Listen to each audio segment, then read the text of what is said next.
누가복음 10장 17절에서 20절을 중심으로 바꾸자는 말씀입니다. 여러분들도 대략 눈치채셨겠지만 제자들이 전도보고를 하여 갔다 와서 이제 그러면서 신이 났어요. 그 신이 나냐면은 자기네들이 나가서 전도하다 보니까 사람들 속에 들었던 귀신들이 쫓겨나는 거예요. 인간적으로는 얼마나 신났겠습니까? 신기하기도 하고 뿌듯하기도 하고 뭐 병난 것도 중요하지만 더 신나는 일이거든요. 그래가지고 기뻐가지고 제자들이 신이 나서 자랑 겸 감사 겸 이런 마음으로 보고를 했어요. 근데 예수님께서 뭐라 그러시냐면은 잘했다 하시면서 그러나 그거를 기뻐하지 말고 귀신들이 너희에게 항복하는 것으로 기뻐하지 말고 너희 이름이 하늘나라에 기록된 것으로 기뻐하라. 이렇게 말씀하셨어요. 오늘 얘기 주된 핵심은 요겁니다. 그랬을 때 이 말씀을 바르게 이해한 사람들은 온전한 것을 가졌겠죠. 그러나 이 말씀을 바르게 이해하지 못한 사람들은 다른 길로 벗어날 수도 있습니다. 오늘 중요한 갈림길에 서서 이 말씀을 드리려고 합니다. 바꿔라. 예수님은 제자들의 경험을 통해서 이렇게 말씀하고 계세요. 그 경험을 잘했다. 하나님이 너에게 주신 것이다. 이렇게 말씀하시면서 그 경험을 근거로 바꿔라. 이렇게 말씀하세요. 너희가 예전에 가지고 있던 세상적인 기준, 세상적인 방법, 세상적인 가치관에서 이제는 성경적으로 하나님 나라 합당으로서 바꿔라. 이렇게 말씀하시거든요. 오늘 우리가 제목만 생각해 보더라도 바꿔야 할 게 한두 가지 아니에요. 우리가 생각하기로는 예수 믿으면 되는 거 아닌가 하지만 믿은 다음에 해야 될 일이 참 많이 있습니다. 왜냐하면 안 믿을 때는 믿는 게 중요하죠. 그러나 믿고 나서는 믿는 건 시작입니다. 이제. 그러면 믿는 사람답게 바꿔야 되는데 한번 생각을 해보세요. 우리가 믿는 사람답게 이렇게만 생각하더라도 우리는 아는 것도 하나도 없고 할 수 있는 것도 하나도 없습니다. 백지 상태예요. 믿었다는 것 외에는 우리는 믿는 세계에 대해서 아무것도 모르고 아무것도 할 수 없거든요. 그래서 무슨 얘기냐면요. 전부 바꿔야 된다는 얘기입니다. 전부. 자, 이제 여기에 우리 숙제입니다. 예수 믿고 누구든지 자신을 바꾸는 만큼 나아집니다. 바꾸는 만큼. 좀 정리해서 말씀드리면 세상적이었던 것이 성경적으로 바뀌어야 됩니다. 이게 대전제죠. 믿기 전에는 우리가 착한 사람, 안 그런 사람 다 전부 다 세상적인 기준과 가치로 살아갔어요. 근데 그게 믿고 나서 보면은 하나님 나라에는 그거 가지고는 안 돼요. 어렸을 때 아이들이 부르는 노래도 있죠. 돈 가지고도 안 되고 지식 가지고도 안 되고 힘 가지고도 안 되고 바뀌어야 됩니다. 성경적으로 하늘나라의 것으로 바뀌어야 됩니다. 그래서 예수님께서도 니고데모에게 성령이 아니고서는 하나님 나라를 볼 수도 없고 들어갈 수도 없다. 완전히 단절된 걸 말씀하고 있거든요. 너는 얼마큼 아니까 넌 절반의 가능성이 있다. 이렇게 말씀하시지 않았어요. 너희가 가지고 있는 건 다른 거다 완전히. 이사야한테도 그러시잖아요. 너희가 가지고 있는 건 내 거랑 아니야. 그냥 다른 게 아니라 나는 많고 너희는 작고가 아니라 내가 가진 거랑 너희가 가진 거랑은 아니야. 완전히 다른 거야. 이렇게 말씀하시거든요. 이걸 제일 먼저 우리가 깨달아야 돼요. 그래서 믿고 나서는 성경적인 개념으로 바꿔야 됩니다. 가치관도 성경의 근거에서 가치 있는 것, 성경의 근거에서 옳은 것, 성경의 근거에서 선한 것, 이렇게 바꿔나가야 됩니다. 또 하나 바꿀 것이 있습니다. 뭐냐면 믿은 다음에 이 사람이 진심으로 믿어서도 하나님 나라에서 보기에는 애기예요. 태어난 애기거든요. 그러면 이 사람이 나는 진심이에요. 그러나 애기거든요. 어떻게 받게 되냐면 이 사람이 하나님 보시기에 합당해지려면은 이것이 장성한 사람의 것으로 바뀌어야 됩니다. 하나님은 목표를 이렇게 제시하고 계세요. 온전한 것, 완전한 것. 이게 말씀하고 있거든요. 누누이 말씀드리지만 구약에서 제사를 지낼 때 꼼꼼히 들여다보면은 탐임하는 단어가 쓰여지고 있어요. 그거는 제물이 하나님한테 합격을 해야 돼요. 그래서 정성껏 고르고 정성껏 준비해서 드리는 거거든요. 거기서 배워야 돼요, 우리가. 믿고 나서 사람들이 오해하는 게 믿으면 된다 그랬다니까 나머지를 다 무시해버리는데 그렇지 않습니다. 그거는 구원을 받는데 믿음 외에는 길이 없다는 얘기고, 구원 받는다면 똑같은 적용이 됩니다. 하나님 나라에서 온전해져야 되고 완전해져야 되고, 그러려면은 개념이 바뀌어야 되고 어린아이 것이 장성한 자로 바뀌어야 되는, 이런 두 가지 문제가 있거든요. 크게 따지고 보면은 그런 것들을 우리가 이제 하나씩 메꿔 나가는 것입니다. 한꺼번에 다 배울 수 있는 게 아니니까 배우고 실천하고 또 고쳐가면서 내 인격과 내 삶의 모든 분야, 성경에도 나오잖아요. 하나님하고는 어떻게 지내고, 이웃하고는 어떻게 지내고, 심지어는 기르는 짐승은 어떻게 하고, 이런 식으로 하나님이 하나하나 다 이렇게 바꿔나가십니다. 이거를 충실하게 하는 사람, 우리 보고 세상의 학박사가 되려는 것은 아닙니다. 내게 주어진 범위 내에서, 내게 허락된 범위 내에서 충실하게 해서 하나님이 원하시는 것만큼의 변화를 갖고 오는 사람, 그런 사람이 충성된 사람이고 진실한 사람이다, 이렇게 칭찬을 받는 게 성경의 여러 가지 이유로 나오고 있는 것이죠. 우리도 오늘 바꾸자가 주제인데 바로 그런 의미입니다. 개념이 바뀌어야 되고 어린 나이에서 장성한 사람으로 바뀌어야 된다. 두 가지 전제를 가지고 말씀을 드릴게요. 몇 가지 이제 중요한 것을 말씀드리면요.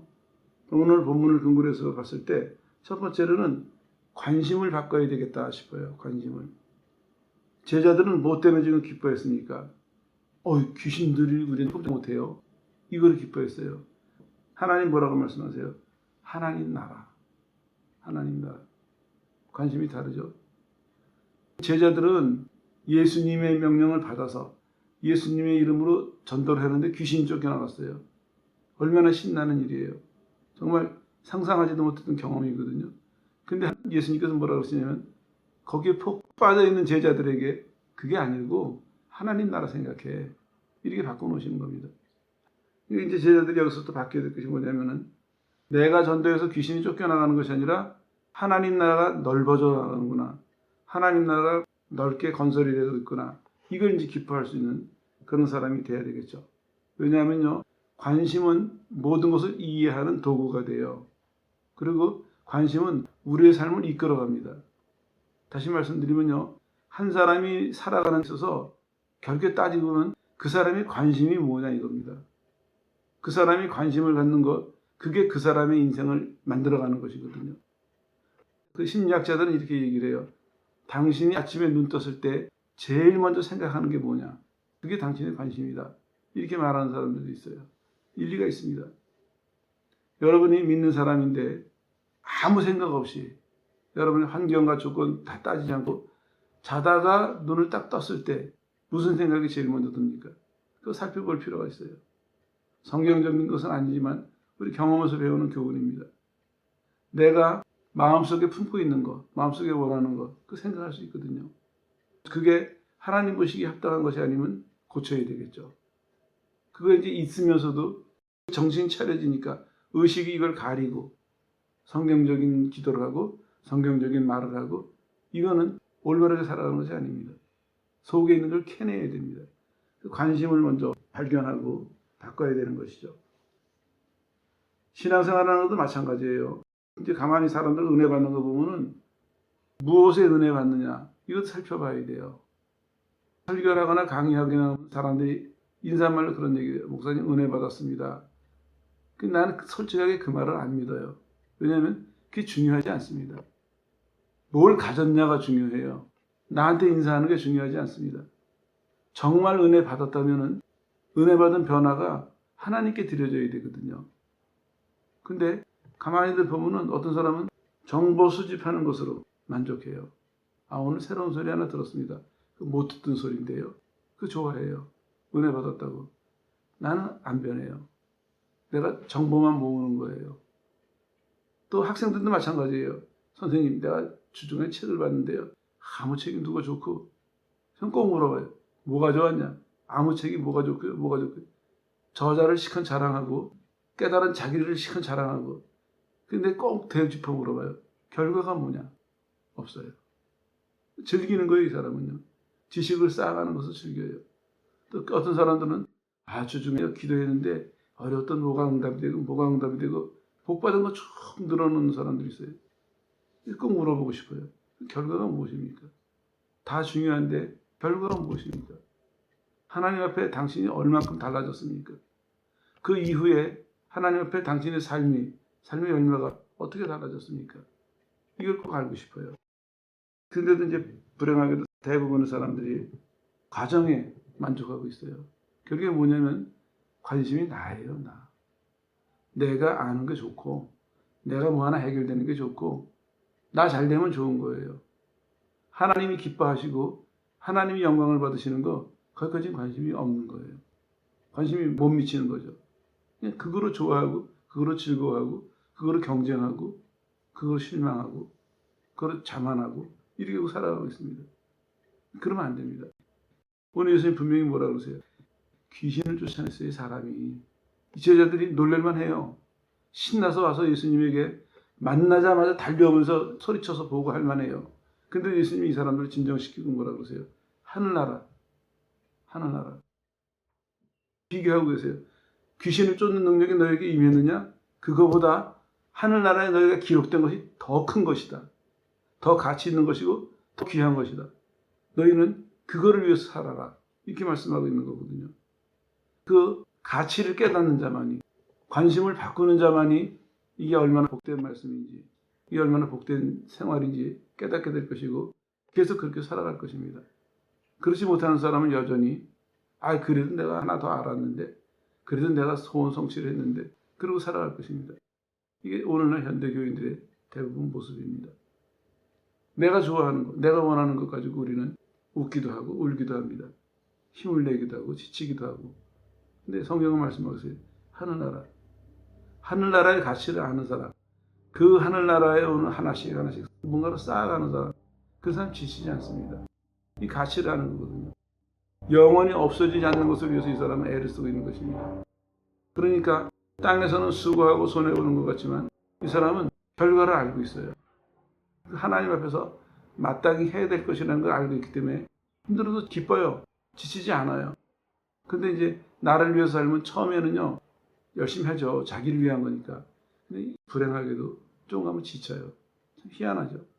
나를 위한 거라서 끝까지 안 지칠 줄 아는데 지쳐요. 왜냐하면 하는 게 우리를 지치게 만드는 그걸 우리가 다루기 때문이에요. 그러나 하늘나라를 위해서 사는 사람은 그 사람이 지금 취급하는 게 마음으로나 살면서 다루는 것이 지치지 않게 하는 거거든요. 영원한 것을 지금 다루고 있거든요. 안 지치는 게 당연한 것이죠. 예수님께서도 제자들에게 말씀하고 계세요. 너희 그런 경험했냐? 거기서 그치지 말아라. 거기서 만족하지 말고 그 경험을 근거로 뭐를 바꿔야 될지 생각해라. 뭐를? 첫 번째, 관심을 바꿔라. 이렇게 말씀하고 있는 것이죠. 두 번째는 태도를 바꿔야 돼요. 비슷한 얘기인데요. 이 사람들은 귀신을 쫓아내는 경험을 하면서 자기 만족을 했습니다. 우리도 되네. 이런 자기 만족이 있었어요. 정말 주체할 수 없이 기뻤을 거예요. 예전에 교회에서도 보면요. 수련회 한 번 갔다 오면 교회가 한동안 술렁술렁해요. 왜냐하면 중고등부 수련회든지 청년부 수련회든지 수련회 갔다 오면 애들이 은혜를 받아가지고 오니까 한동안 교회가 이제 술렁술렁해요. 어른들 사이에서는 누구네 집 애 은혜 받았다 뭐 이런 것도 있고 자기네끼리도 이제 예배 태도도 달라지고 술렁술렁해요. 근데 이제 애들이니까 주체를 못해가지고 이런 애들 봤어요. 하루는 동네를 이렇게 가는데 개를 붙들고 이게 안수 기도를 하는 거예요. 나중에 물어봤어요. 니네 거기서 뭐 했냐 그랬더니 저집 강아지한테 안수 기도 했다는 거예요. 왜 그랬더니 하고 싶었대요. 뭔가 자기 받은 것 같고 기쁘고 막 뭐가 넘치는데 자기가 기도해준다면 기도받으러 올 사람이 있나요? 그러니까 지나가는 강아지라도 붙들고 이제 이 주체할 수 없는 걸 발산해보는 거예요. 한편으로는 웃었지만 한편으로는 이거 문제가 되겠다 그런 생각을 한 적이 있어요. 사람들은 자기 자신에게 관심을 가지고 보니까 뭔가 받으면은 그 다음에는 태도가 바뀌어요. 어떻게 바뀌냐면 나 쪽으로 바뀌어요. 내 쪽으로. 그래서 전부 다 내 쪽으로 이해하고 내 쪽으로 받아들이고 내 쪽으로 사용하려고 하고 그런 식으로 바뀌는 것이죠. 그래서 믿는 사람들도 보면요. 하나님이 우리한테 기도에 응답하시고 복을 주셨을 때 성경적으로라면은 내가 오늘 이게 문제가 해결된 것보다 어려움이 없어진 것보다 필요한 게 채워진 축복보다 하나님이 내 기도를 들으시는구나. 이게 감격해야 되거든요. 하나님이 내 기도 들어주신 이유가 없잖아요. 근데 내 기도를 들어주시는구나. 내가 이런 은혜를 입었구나. 하나님이 나한테 이런 권리를 주셨구나. 여기에 감격해야 되거든요. 평생에 나는 순종해야지. 하나님을 위해서 이걸 써야지. 이렇게 감격해야 되는데 잘 됐다. 그동안에 내가 아쉬웠던 거, 안 됐던 거, 힘들었던 거 다 기도해서 다 해결보자. 그리고 조금 더 기도해서 남보다 더 받고 남보다 조금 더 뛰어나고 남보다 조금 더 성공하자. 이게 밤에도 기도하고 새벽에도 기도하고 열심히 기도합니다. 이게 왜 그렇게 되겠습니까? 태도가 하나님을 위한 태도로 돌아서지 않고 자기를 위한 태도로 바뀌기 때문이에요. 이 사람은 받은 게 해가 될 수도 있습니다. 더 지독하게 자기 위주의 사람이 됐습니다. 하나님이 그러라고 주신 것이 아닙니다. 하나님은요, 뭔가 깨달음을 하나 주시든지 축복을 하나 주시든지 그거를 하늘나라에 연결시켜 주세요. 너는 이런 자격을 이제 받는 사람이다. 너가 이 자격을 평생 갖고 살 것이다. 우리 하늘나라를 연결시켜 주세요. 그걸 우리 그게 감사해서 오늘 받은 것 자체도 감사하고 앞으로도 이거는 평생 하나님 주신다는 보장이니까 그게 감사해서 하나님을 더 사랑하고 하나님이 원하시는 사람으로 점점 하늘나라에 가까운 사람으로 바뀌어 나가라고 그래서 주시는 건데 그래서 도움이 되라고 주시는 건데 우리 태도에 따라서 이것을 귀한 것으로 받아들일 수도 있고 이것을 참 가치 없는 것이 아니라 나를 망치는 데도 쓸 수 있는 이럴 수도 있다는 것입니다. 단순히 우리 태도 하나에 따라서. 신앙은요, 배우는 게 참 중요해요. 보고 듣는 게. 물론 1차적인 것은 성령이 우리를 인도하세요. 그 2차적인 것은 주변에 보고 듣는 게 참 중요해요. 역시 사람이거든요, 우리는. 내가 좀 부족해도 다른 사람들이 같이 진실되게 믿으면 좋은 쪽에 영향을 받아요. 근데 안 그래도 내가 그렇지 않다 할지라도 남들이 다 안 하면 나쁜 쪽에 영향을 받을 수밖에 없어요. 근데 이거 누구 탓할 수는 없습니다. 각자가 정신 차려야 됩니다. 내가 하나님 앞에서 올바른 태도를 가지려고 노력하고 그리고 내 주변의 사람들에게 올바른 영향을 끼칠 수 있도록 내 영혼에도 책임을 지고 남의 영혼에도 책임을 지는 이런 노력이 필요합니다. 좋은 교회, 좋은 신앙은 그냥 생겨나지 않습니다. 하나님은 동일하게 은혜를 주세요. 근데 문제는 그 은혜를 어떤 태도로 받아들이느냐, 그 은혜를 어떤 태도로 유지하느냐 따라가지고 그 은혜가 엄청난 축복이 될 수도 있고 오히려 가룟 유다처럼 하나님이 한탄하시는 넌 차라리 안 받았으면 넌 차라리 나지 않았으면 좋겠다 하는 이런 비참한 결과도 가지고 올 수 있다는 것입니다. 은혜가 문제가 아니에요. 우리 태도가 문제입니다. 은혜 자체는 귀한데 문제는 받아들이는 우리의 태도가 어떻게 되냐에 따라서 변하는 거거든요. 예수님 두 번째 지적하고 계세요. 태도 바꿔라. 우리도 신앙생활하면서 우리의 태도를 늘 살펴볼 수 있어야 됩니다. 여러분들도 늘 기억하십시오. 내가 누구를 위해 노력하는 것인가? 내가 무엇으로 만족하고 있는가? 내가 무엇을 향해서 가고 있는가? 태도를 늘 살펴봐야 돼요. 그냥 교회 나가고 믿는 사람 무리에 모여가지고 기도 시간에 기도하고 예배드릴 시간에 예배드린다고 거기서 안심해서 안 됩니다. 각자의 영혼과 각자의 삶은 각자가 책임을 져야 됩니다.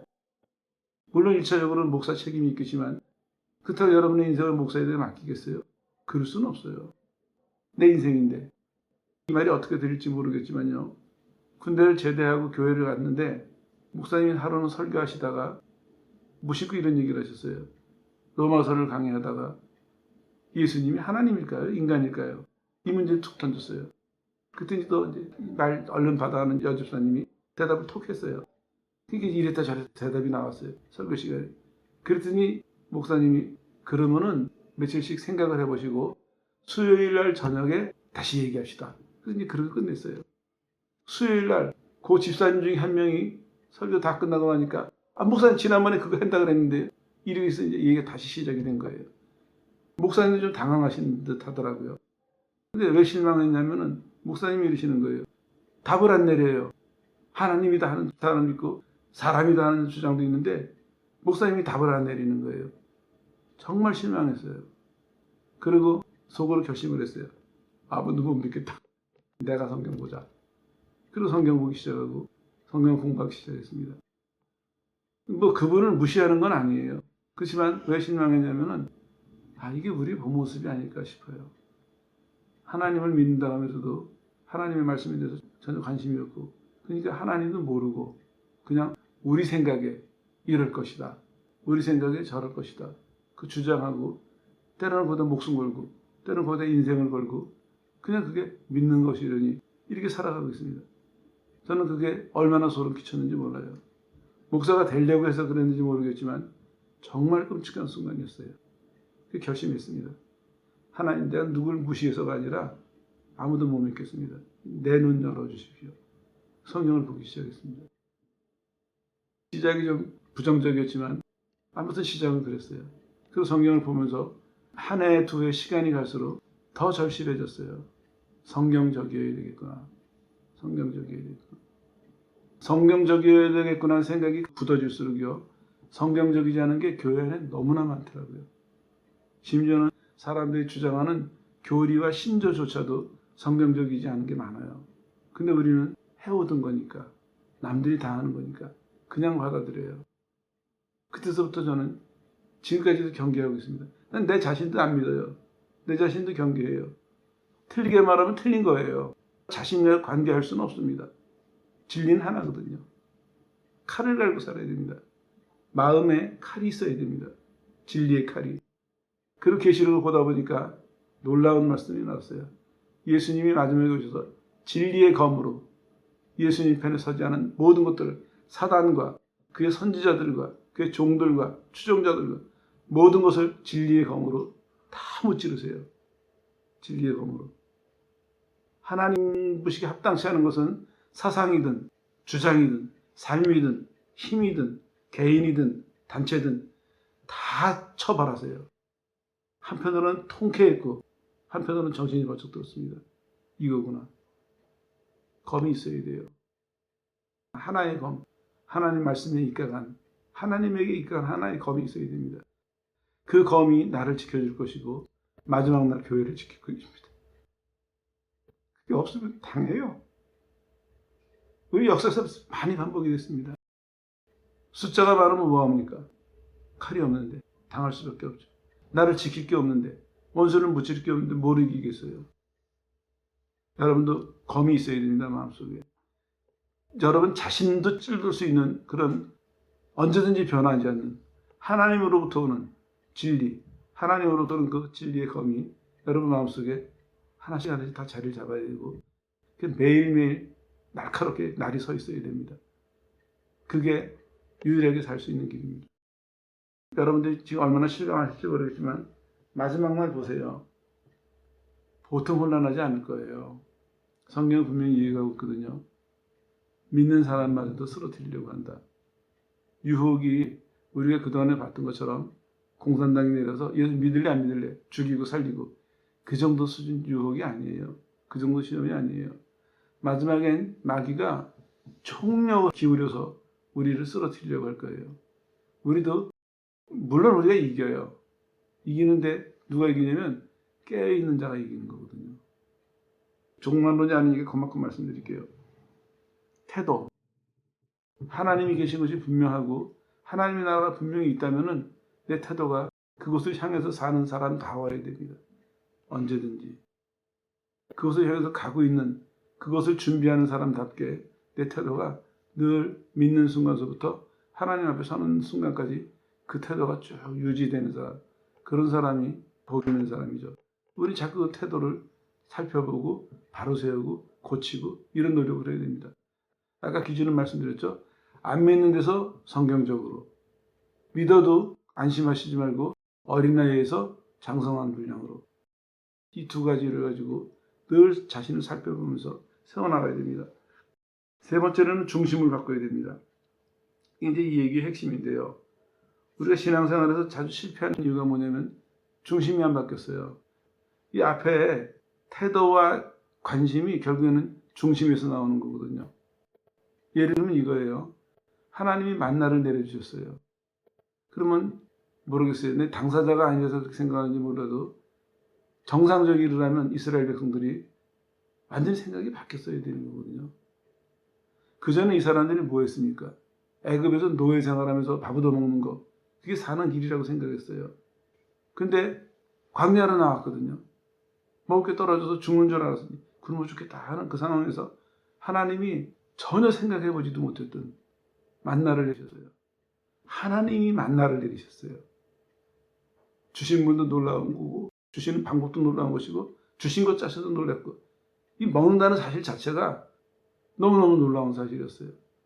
이쯤 되면은 그냥 일반적으로 생각해 볼 때 하나님 말씀 잘 순종할 것 같았거든요. 근데 어떻겠습니까? 당장에 불순종을 해요. 당장에.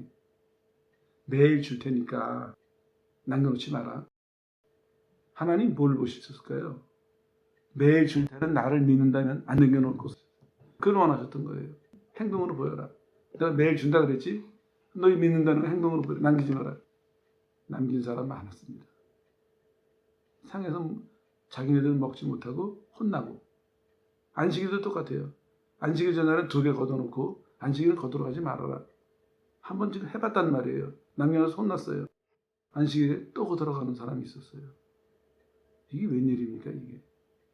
그리고 이제 좀 비약해서 생각해보면 이 옆집 사람 뭐 했는지 모르겠어요. 밤에 몰래 간 것도 아니에요. 아마 동틀 때 걷어 나갔을 거예요. 누군가의 눈에 띄었을 수도 있습니다. 근데 왜 그냥 뒀죠, 걸려? 하나님 뭐라 그러셨냐? 빨리 들어가라. 하지도 못했어요. 하지도 않았어요. 네 일은 네 일이고 내 일은 내 일이라서. 이런 사소한 것들이 결국은 우리에게 근본적인 문제를 보여주고 있습니다. 근데 중심이 어디가 있느냐? 누구 마음대로 하냐?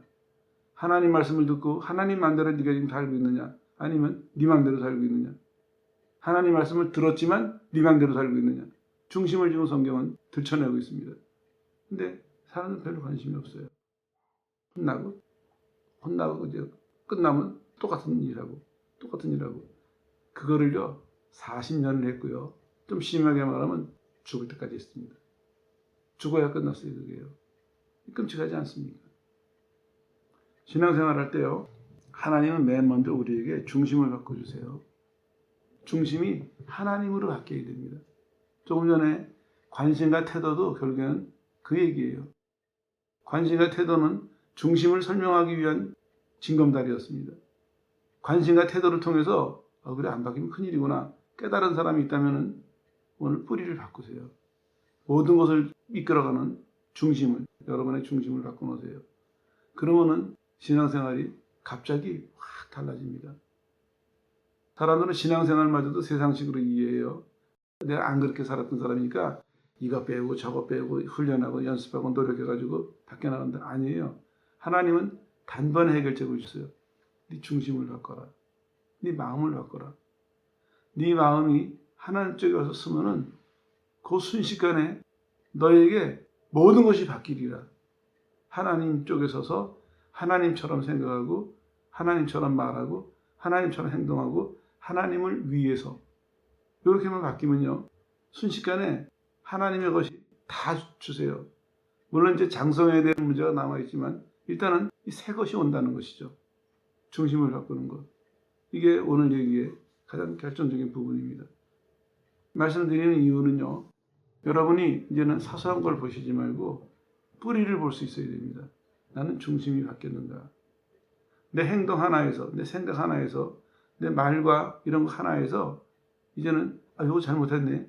그러고 그냥 지나갈 것이 아니라 이게 뿌리가 어디서 나오는가 해서 그거를 통해 가지고 뿌리를 찾아 들어가서 내가 하나님 중심으로 서 있지를 못하는구나.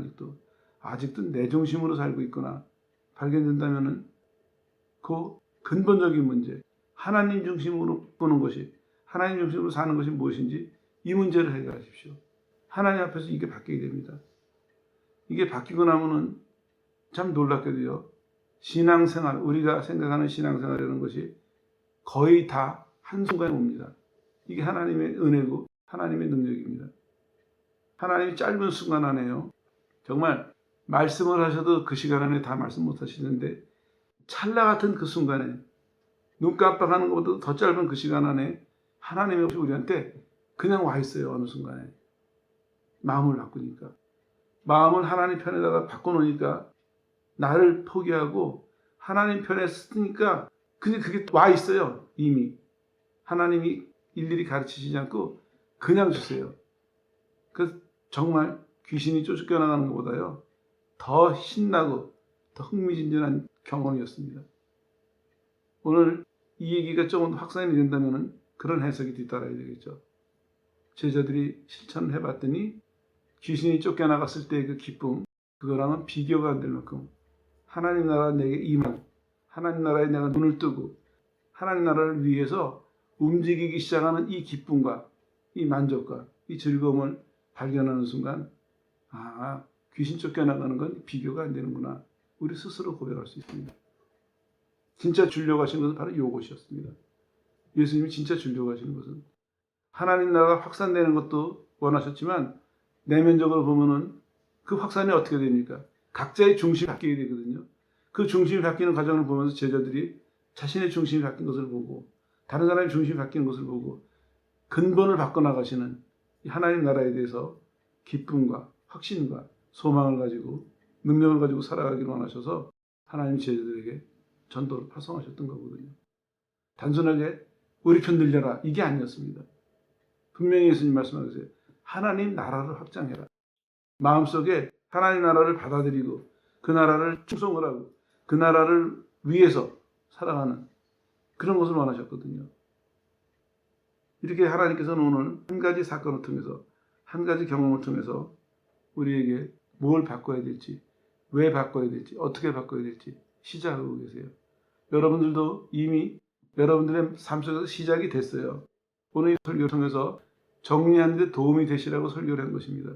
세 가지 예를 들어드렸지만 여러분들은 여러분의 인격과 신앙과 여러분의 삶, 전단을 이 방법에 따라서 하나님이 바꿔나가실 것이고 여러분도 그런 자세로 받아들이고 따라가시면 됩니다. 그러니까 시작을 하세요. 확인을 하세요.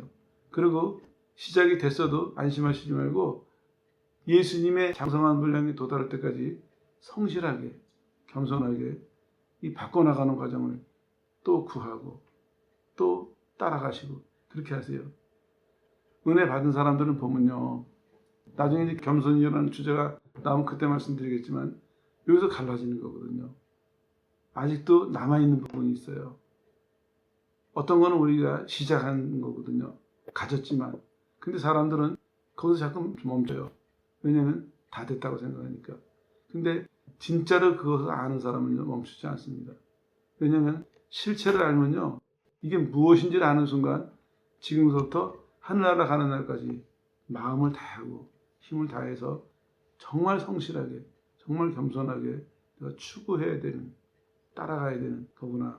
실체를 알게 되니까 그 다음부터 그 사람은 다른 생각할 겨를도 없고 중간에 쉴 겨를도 없고 시작하는 순간서부터 하나님이 눈을 열어주시는 순간서부터 이루는 날까지 끝까지 달려가는 것이죠.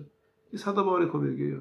하나님이 하늘의 영광을 나한테 보여주시는 그 순간 나는 거부하지 않았고 그 순간서부터 내가 온 힘을 다해서 마라톤 뛰는 사람이 마지막 그 스파트 구간에 온 힘을 던져가지고 최선을 다하는 것처럼 나는 그런 자세로 살아왔습니다. 그러면 나 이제 꼬린 지점을 눈앞에 두고 있습니다.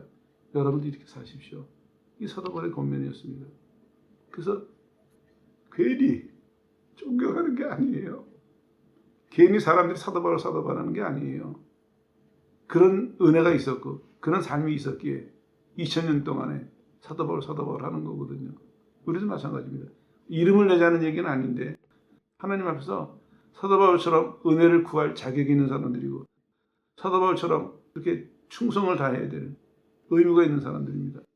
누구든지 이 말을 내 말로 받아들이고 하나님 지금 나한테 하시는 말씀이구나 받아들이고 사도 바울과 같이 그렇게 이 순간서부터 한나라에 들어간 날까지 주신 바 은혜를 근거해서 최선을 다한다면 여러분도 똑같은 칭찬과 똑같은 상급을 받게 될 것입니다. 정리하겠습니다. 하나님은 우리에게 이렇게 귀한 것을 준비해 놓으셨으니까 여러분도 하나님을 향한 사랑을 여러분의 신앙과 생활을 값싼 것으로 일회용으로 만들어 놓으시지 마세요. 그 가치를 안다면은 여러분의 한 번의 고백이 여러분의 한 번의 행위가 그만한 무게와 그만한 비중을 가지고 움직이십시오.